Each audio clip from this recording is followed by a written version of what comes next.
Hi everyone.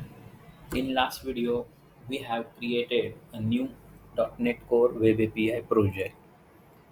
Now, in this video, we have to learn the overview of this project.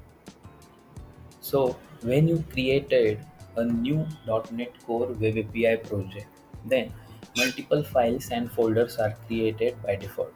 For example, here you can see connected services, dependencies, properties. So inside the properties, launch setting.json file is there, controller folder. Inside that, by default, one weather forecast controller.cs file is created, appsetting.json.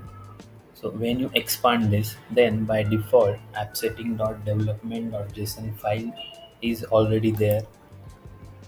So this is a your HTTP file is also there. Program.cs, WeatherForecast.cs model.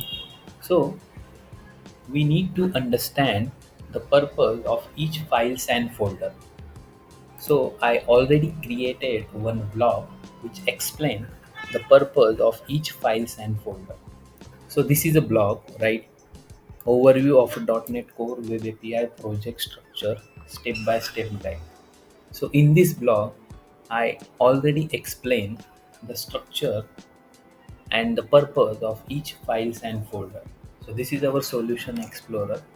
So I already mentioned the purpose, usage and example for each and every component.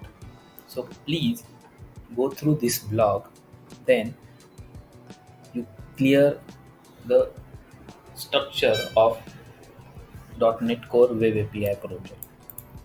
I I will share this blog link in description box. Then please go through. Thank you guys.